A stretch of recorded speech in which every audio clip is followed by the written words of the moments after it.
नमस्कार, आप देख रहे हैं आज तक। आपके साथ मैं हूं सईद अंसारी। उत्तर प्रदेश में चुनावी लड़ाई पेचीदा क्या हुई, नेताओं की जुबान ने लड़खड़ाना शुरू कर दिया। मुद्दों पर वार होने के बजाय निजी हमले होने लगे। कोई किसी को रावण कह रहा है तो कोई किसी के मर जाने की बात कर रहा है। आखिर उत्तर प्रदेश की राजनीतिक पार्टियां ये सब क्यों कर रही हैं? क्या ये असली मुद्दों से ध्यान हटाने की कोई सोची समझी कोशिश है? ये सबसे बड़ा रावण लखनऊ में नहीं, दिल्ली में रहता है, उसके जलने की जरूरत। ये यूपी चुनाव की वो ताजी तस्वीर है जहां मुद्दों की नहीं बदजुबानी की राजनीति हो रही है। समाजवादी पार्टी के सबसे मजबूत मुस्लिम चेहरे को अल्पसंख्यक वोट की लामबंदी के लिए पीएम मोदी पर बदजुबानी करना जरूरी लग रहा है। जरा फिर से आजम का ये बयान सुनिए और उसमें छिपे भाव को समझिए। वो लखनऊ जाता है, रामलीला के मैदान में रावण जलाने के लिए, और ये भूल जाता है कि सबसे बड़ा रावण लखनऊ में नहीं, दिल्ली में रहता है, उसके जलने की जरूरत। शायद आजम ये समझ रहे हैं कि मुस्लिम वोटों की गारंटी के लिए मोदी पर कीचड़ उछालना जरूरी है। अगर वो मुसलमानों की हिमायती हैं, तो उनकी गरीबी, बेरोजगारी, अशिक्षा की बात क्यों नहीं कर रहे? आजम खान का यह बयान खुद उनकी पार्टी को भी गैर जरूरी लग रहा है।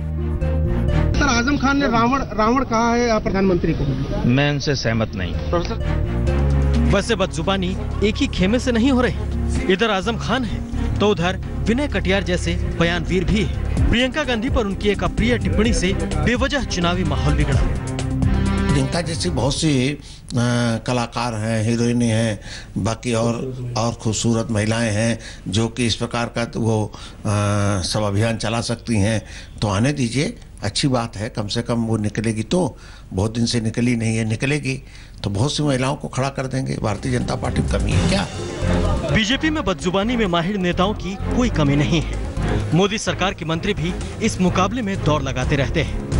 असम प्रदेश में राजनीति मुलायम सिंह यादव ने की थी, और मैं उनसे कहना चाहूंगा कि अब तो मरने का समय आएगा, जीने का समय उनका रहा नहीं। बीजेपी के उपाध्यक्ष दयाशंकर सिंह तो आपको याद ही होंगे। मायावती पर उनके अभद्र बयान से कितना नुकसान हुआ, ये बीजेपी को नहीं भूलना चाहिए। लोकतंत्र के लिए जरूरी है कि चुनाव बुनियादी मुद्दों पर हो। बदजुबानी वोट का जरिया बनी तो ये यूपी के भविष्य के लिए सही नहीं होगा। आज तक ब्यूरो।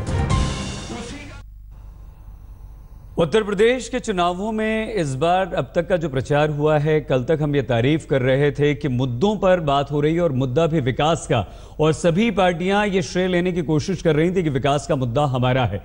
लेकिन अब फिर से जो हमेशा होता है, हर चुनाव में होता है, वो शुरू हो चुका है, यानी कि बदजुबानी, एक दूसरे पर आपत्तिजनक शब्दों, वाक्यों का प्रयोग।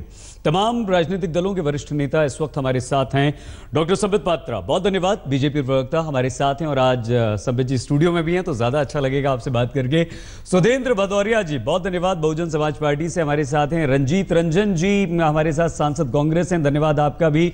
और सुनील सिंह यादव जी, प्रवक्ता समाजवादी पार्टी। सुनील जी, आपसे ही शुरू करते हैं क्योंकि आप ही की पार्टी के बड़े नेता ने ये शुरू किया है।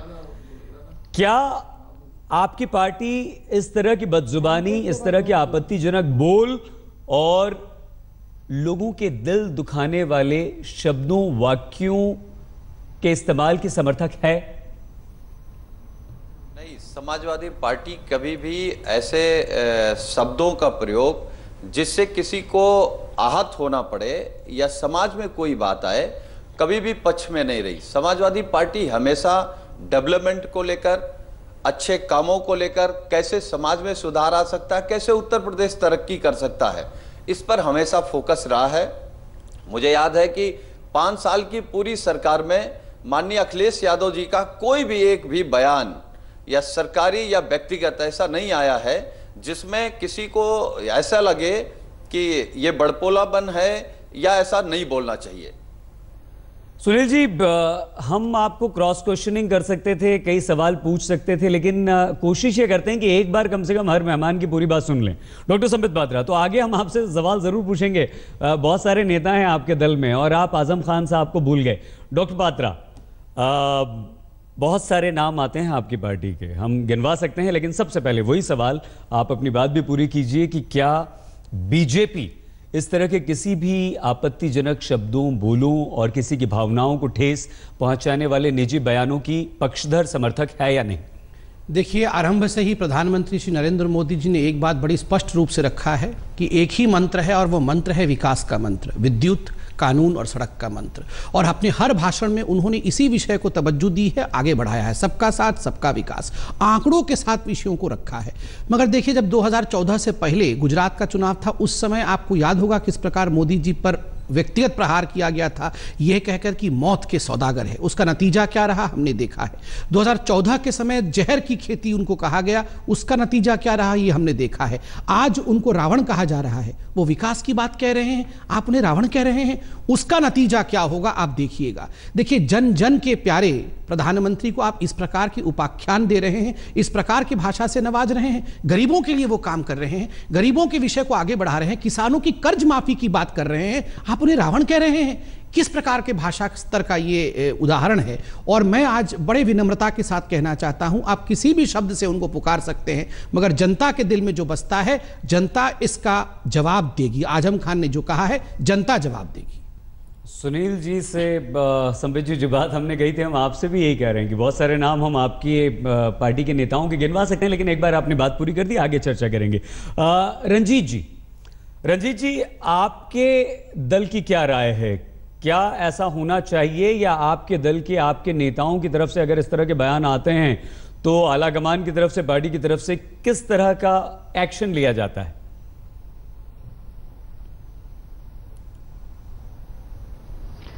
देखिए, मैं कहूं तो अगर बीजेपी को आप छोड़ दो तो ये परंपरा किसी भी पार्टी की नहीं रही है। और जब से ये पार्टी आई है, इवन पार्लियामेंट के अंदर और पार्लियामेंट के बाहर विनय कटियार जी हैं, भागवत जी हैं, कैलाश जी हैं, इवन मोदी जी ने अभी एक मीटिंग में, लड़कियों का कोई अचार वाला इवेंट था, तो उन्होंने कहा कि लड़कियां अगर अचार की शीशियां लेके खड़ी होंगी तो अचार ज़्यादा बिकेगा। तो ये इस तरह का, जो विनय कटियार साहब का भी आपने सुना, कैलाश जी ने जो बोला कि सीता ने मर्यादा नहीं तय की थी, उधर से भागवत जी कहते हैं कि भैया शादी है, कॉन्ट्रैक्ट है, पत्नी को, पति को सुख देना है, अगर नहीं देती हो तो उसको छोड़ दो। ये इनका मुंह से नहीं निकलता है। कुछ पार्टियों में मैं कहूंगी कि किसी की जबान फिसल जाती है, लेकिन ये इनका पार्टी का स्ट्रेटजी का पार्ट है। जब ये बिहार में चुनाव लड़ रहे थे तब इन्होंने बहुत ही आपत्तिजनक बहुत सारी बातें कही, जब ये बंगाल में थे तब भी कहा, अब ये यूपी में है।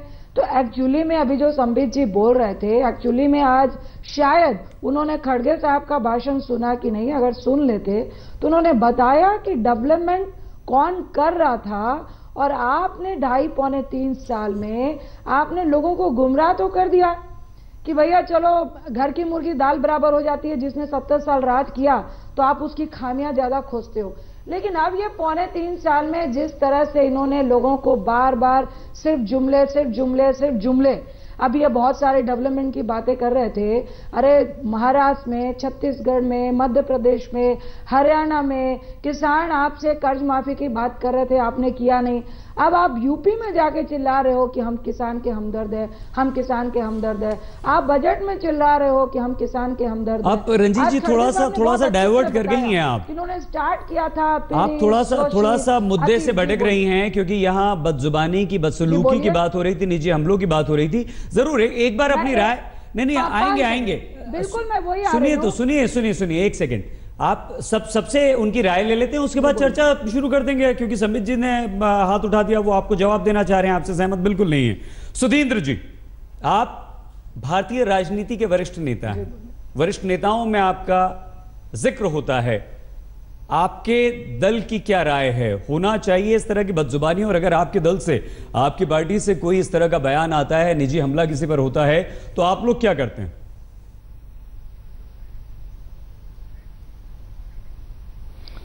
देखिए, मैं स्पष्ट कर दूं कि मर्यादित भाषा और संविधान के मातहत रहते हुए हमें राजनीति करनी सिखाई गई है, और ये बाबा साहब से लेके अभी तक हम लोग बीएसपी के कार्यकर्ता उसका पालन करते हैं। मैं ये इसलिए कहना चाहता हूं कि अभी आपने जिक्र किया समाजवादी पार्टी के नेता का भाषण जो अभी हुआ है, और उसमें किस तरह से उन्होंने तुलना की है कि कौन कहां रहता और कहां उसको जलाया जाना चाहिए।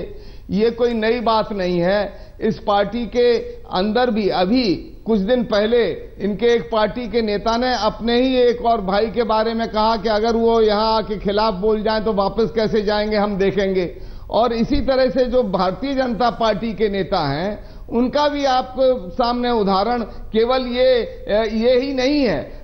विनय कटियार का क्या जनरल वीके सिंह ने कहा दलितों के बारे में कि जैसे एक कुत्ते के ऊपर आप पत्थर फेंक दीजिए, उससे तुलना कर दी।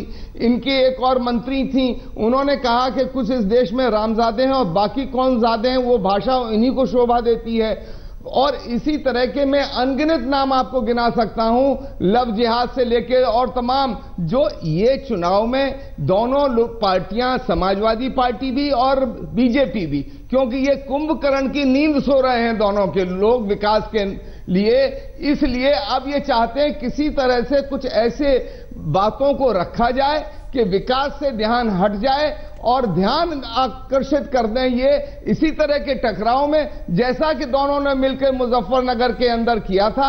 आज पश्चिमी उत्तर प्रदेश के हर जिले में, हर कस्बे में जी संबित जी, क्योंकि बात हमें लगता है पूरी रह रहे हैं जो वहां से विस्थापित लोग थे, इस वजह से। सुधींद्र जी संबित पात्रा। देखिए, चूंकि आज केवल किस प्रकार के बदजुबानी के ऊपर बात चल रही है, मैं डाइवर्ट नहीं करूंगा। और कांग्रेस से हमें कुछ बातें याद दिलाई दी जा रही थी, मैं उनको भी याद दिला दूं। एक तो ऑब्जेक्शन करता हूं आदरणीय मोहन भागवत जी के लिए, जो हमारी बहन ने अभी कहा कि उन्होंने कहा था मैरिज एक कॉन्ट्रैक्ट है और पत्नी को छोड़ देना चाहिए। उन्होंने ऐसा नहीं कहा था कि पत्नी को छोड़ देना चाहिए। दूसरी बात, जहां तक पुरानी पत्नी मजा नहीं दे सकती है, वो कोल मिनिस्टर जब थे, आपको पता है यूपीए के समय, उन्होंने कहा था ये कंफ्यूज कर रही हैं। उन्हीं के मंत्री ने, श्री प्रकाश जायसवाल जी ने कहा था कि पुरानी पत्नी मजा नहीं दे सकती है, इसलिए पुरानी पत्नी को छोड़ देना चाहिए। दूसरी बात, किस प्रकार हाईकोर्ट के जज का अपॉइंटमेंट इनके प्रवक्ता करते थे, यह भी पूरी दुनिया को पता है, कोर्ट में केस गया था। तीसरी बात, डेंटेड पेंटेड कॉमेंट भी हमने देखा था। बहरहाल इन विषयों से अगर हम बात करते रहें तो कभी भी हम आगे नहीं बढ़ पाएंगे। मेरा सिर्फ इतना कहना है कि उत्तर प्रदेश की जनता को विकास चाहिए, विकास के आधार पर हम सबको बात करनी चाहिए। और भारतीय जनता पार्टी ने 2014 से ही ये पैराडाइम शिफ्ट, ये जो वैचारिक शिफ्ट रहा है, यह शिफ्ट भारतीय जनता पार्टी और प्रधानमंत्री नरेंद्र मोदी ही लेकर आए थे। आज भी उत्तर प्रदेश में तमाम भाषणों में देख लीजिए, बीएसपी के भी प्रवक्ता ने कुछ बातें कही, मैं उनको याद दिलाऊं। नसीमुद्दीन सिद्दीकी आपके खुद के नेता हैं, वो क्या करते हैं अपने मंच पे, वो आपको पता है, वो कह रहे थे कि नमाज में, जनाजे में, तो मैं आपके बीच में नहीं बोल रहा था साहब। देखिए, कम से कम डिबेट में तो हम जुबान ठीक रखें, उनको बुलाया जाए, कम से कम डिबेट में देखिए किसकी बदजुबानी ज्यादा है, डिबेट से ही मालूम पड़ जा रहा है। सर देखिए, डिबेट में तो जुबान ठीक रही है। क्या हो रहा है सर? तबीयत खराब हो जाएगी सर, बड़े हैं आप, पानी पीजिए, कोई है घर में, पानी पिला दीजिए प्लीज। सर शांत हो जाइए, शांत हो जाइए, तबीयत खराब, सर शांत हो जाइए, तबीयत खराब हो जाएगी। पूरी सुन लीजिए, डिबेट में तो कम से कम बदजुबानी मत करिए। अरे नसीमुद्दीन सिद्दीकी साहब कह रहे थे नमाज में, जनाजे में तो आप एक हो जाते हैं, हराने में क्यों नहीं एक हो जा रहे हैं? और दयाशंकर जी की बेटी के लिए क्या कहा था आपको पता है? स्वाति जी की बेटी के लिए कहा था उनकी बेटी को चौराहे पर लाओ। एक 14 साल की लड़की के लिए इस प्रकार की बदजुबानी कर रहे थे कि खींच के उसको चौराहे पर लाओ। आप यहाँ पर चिल्ला रहे हैं। अरे भदौरिया साहब, पानी पीजिए, काहे चिल्ला रहे हैं? उम्र दराज है, तबीयत खराब हो जाएगी, शांत हो जाइए सर। शंकर को आपने गिरफ्तार नहीं होने दिया। देखिए, सांस भी नहीं लेते हैं, चिल्लाते हैं, तबीयत नहीं खराब हो जाएगी?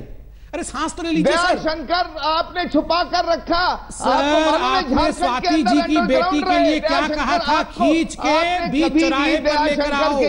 कहाँ है स्वाति जी की बेटी, 14 साल की लड़की के लिए टिकट देकर, जो अभी तक बड़ी भी नहीं हुई है, छोटी सी बच्ची के लिए जिस प्रकार के शब्दों का आप लोगों ने प्रयोग किया था, आपको धिक्कार है, आपको शर्म आनी चाहिए ऐसे शब्दों के लिए। सर चिल्लाने से कुछ नहीं होगा, घोषणा पत्र तो निकाल नहीं पा रहे हैं, यहाँ के चिल्ला रहे हैं। आपके पार्टी के लोग इस तरह की भाषा का प्रयोग घोषणा पत्र तो निकाल पा नहीं रहे हैं, यहाँ के चिल्लाने से क्या होगा? घोषणा पत्र तो निकालिए। हाथी चुपचाप पत्थर की बुत बन के खड़ी है, यहाँ प्रवक्ता गला फाड़ के चिल्ला रहे हैं, कुछ नहीं होने वाला इससे। संबित जी, सुधींद्र जी, अरे बहुत अफसोस होता है सुधींद्र जी, सुधींद्र जी सर आ रहे हैं। बहुत अफसोस होता है जिस बदजुबानी, जिस निजी हमलों के लिए हम यहाँ बैठे हैं कि वो खत्म हो, वो अगर यही शुरू हो जाए, आपस में ही शुरू हो जाए तो बड़ा अफसोस होता है। लेकिन इसमें कोई भी राजनीतिक दल अछूता नहीं है। चर्चा को आगे बढ़ाएंगे बस कुछ ही देर में, देखते रहिए।